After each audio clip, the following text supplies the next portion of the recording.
अभी हाल ही में बीजेपी सरकार ने एक नया बिल पास किया है जिसका नाम है बीबीजी रामजी बिल, जिसको मनरेगा का नया वर्जन कहा जा रहा है। आखिर इस बिल के पास होते ही ऐसा क्या हो गया कि अपोजिशन लीडर के कुछ लोग पिछले 12 घंटे से धरने पे बैठे हुए हैं। ऐसा क्या है इस बिल में जिसमें राहुल गांधी ने ट्वीट करते हुए कहा है कि ये बिल एक एंटी स्टेट और एंटी विलेज बिल है। आइए समझते हैं पूरी घटना को।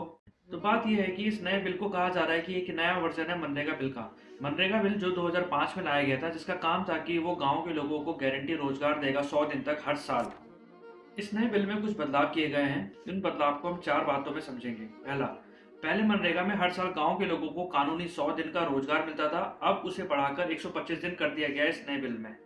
दूसरा, पहले मनरेगा में कोई बजट डिसाइड नहीं था। जब भी कभी किसी गांव वाले को काम चाहिए था, उसको काम मिलता था और उस बेसिस पे उसे डेली पैसे मिलते थे।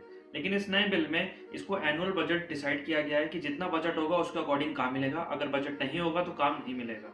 तीसरा, सरकार का कहना है कि इस नए बिल में कुछ पर्टिकुलर सेक्टर पे फोकस किया जाएगा, जैसे रूरल इंफ्रास्ट्रक्चर, क्लाइमेट रेजिलेंस और लाइवलीहुड्स पे ज़्यादा फोकस किया जाएगा।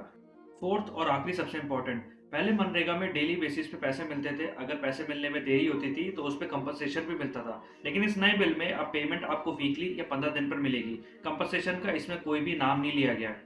ये जो बदलाव किए गए इस नए बिल में, इस बदलाव के कारण अपोजिशन पार्टी का कहना है कि अब इस नए बिल में राइट टू वर्क डिलॉयड होगा।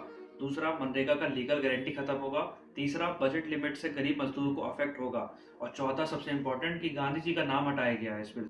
अब देखना यह है कि इस नए बिल से कितना फायदा होगा गांव के लोगों को। आपकी क्या राय है इस बिल पर? क्या ये बिल सही है या गलत? प्लीज अपना राय कमेंट सेक्शन में जरूर बताना। मिलते हैं अगले वीडियो में। Thank you for watching.